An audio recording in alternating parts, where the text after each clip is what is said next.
2014కు ముందు దేశవ్యాప్తంగా అట్లాగే 2019కి ముందు ఆంధ్రప్రదేశ్లో కూడా చూసేటటువంటి విజువల్స్ ఇప్పుడు నా బ్యాక్గ్రౌండ్లో కనబడుతున్నటువంటి విజువల్స్.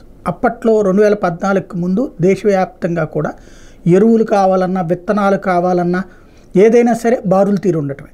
అట్లాగే పెన్షన్లకు సంబంధించి ఒక డేట్ చెప్తారు, ఆ రోజున వెళ్ళి క్యూ లైన్లో నుంచి తీసుకోవాల్సిందే. అది ఒక్క రోజులో అవ్వదు, రోజుల తరబడి నడిచేది. అలాంటి దశ నుంచి 2019లో జగన్ వచ్చాక తీసుకొచ్చినటువంటి అతిపెద్ద మార్పు వాలంటీర్ల వ్యవస్థ.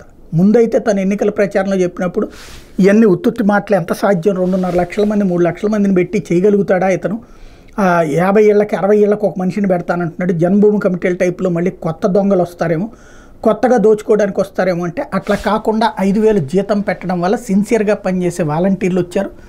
దాని పర్యవసానం ప్రతి ఒక్కళ్ళకి కూడా ఇంటికి సేవలు అందటం. అందులో వాలంటీర్ల డబ్బులు ఇంటికి తీసుకెళ్ళి వృద్ధులకు కానీ వికలాంగులకు కానీ పెన్షన్లన్నీ వితంతువులకు కానీ వీళ్ళందరికీ ఇవ్వడం. ఇప్పుడు సీన్ కట్ చేస్తే నిమ్మగడ్డ రమేష్ కుమార్ చేసిన పాపం కావచ్చు, చంద్రబాబు నాయుడు చేసినటువంటి ద్రోహం కావచ్చు, పవన్ కళ్యాణ్ సపోర్ట్ కావచ్చు, మొత్తం మీద కలిస్తే పెన్షన్లని ఆపినటువంటి ఘనత మాత్రం వాళ్ళదే. క్రిందటి నెల సచివాలయాల దగ్గర క్యూలు, ఇప్పుడు మీరు చూస్తున్నటువంటిది బ్యాంకుల దగ్గర బారులు తీరినటువంటి దృశ్యాలు.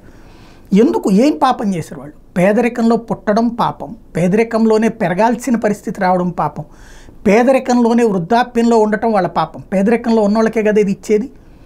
ఇంతకాలం వాళ్ళు ఈ సమాజానికైతే వాళ్ళ వంతు పని వాళ్ళు చేశారు, శ్రమ చేస్తూనే ఉన్నారు. అందుకోసమే ఇచ్చేటటువంటి చిన్నపాటి బహుమతే ఈ ఏదైతే ప్రస్తుతం ఇస్తున్నటువంటి పెన్షన్. దాన్ని ఇప్పుడు ఆ విధంగా బ్యాంకుల దగ్గరికి వెళ్ళి తీసుకోవాల్సినటువంటి పరిస్థితి. దానికి అదేమంటే జగన్ ఈ పాపం చేశాడని చెప్పేందుకు ఈనాడు జ్యోతి ప్రయత్నిస్తున్నా ప్రజలకు తెలుసు ఏం జరిగిందన్నటువంటిది.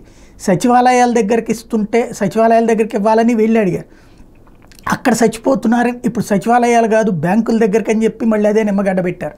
మరి అదేందో ఈ అధికార యంత్రాంగాలకి మానవత్వం చచ్చిపోయి అది ఇవ్వమని చెప్పేసి వీళ్ళకి చివరికి ఇప్పుడు ఆ బ్యాంకుల దగ్గరికి వెళ్ళిన ఆటోమేటిక్గా వైఎస్ఆర్ కాంగ్రెస్ పార్టీ రెచ్చగొడుతుంది.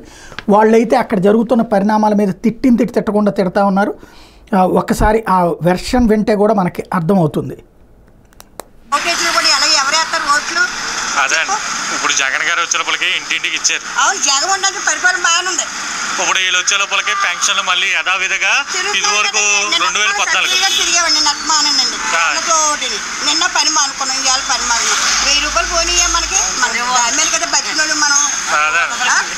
ఇప్పుడు చూడండి, మరి ఇవాళ ఒక 500 పోనీయా, నిన్న ఒక 500 పోనీ. మరి ఎలాగండి వాళ్ళందరూ బతకాలంటే మరి ఎలాగండి నెలకోసారి ఇచ్చేదానికి ఇది ఇట్లాంటిది. అంటే ఇది వాస్తవంగా వైసీపీ వాళ్ళే రెచ్చగొడుతున్నారు, ఆ దగ్గరికి వెళ్ళి కావాలి, నో డౌట్. బట్ ఇక్కడ జరిగింది ఏంటి, లోపం ఎక్కడ జరిగింది, ఇక్కడ తెలుగుదేశం చేసిందని వాళ్ళు చెప్పుకెళ్తున్నారు. కానీ ప్రతి చోట కూడా బారులు తీరుతున్నటువంటి ఆ జనాల్ని చూస్తుంటే ఆవేదన. కొన్ని చోట్లయితే వాళ్ళు పొద్దున్నే వచ్చేస్తే ఎవడిస్తాడని బ్యాంకులో చెప్తున్నటువంటి పరిస్థితి అయితే దారుణంగా ఉంది. ఈ సిచ్యుయేషన్ అయితే మాత్రం ఒక రకంగా చెప్పాలంటే వ్యవస్థల వైఫల్యం అని చెప్పాలి.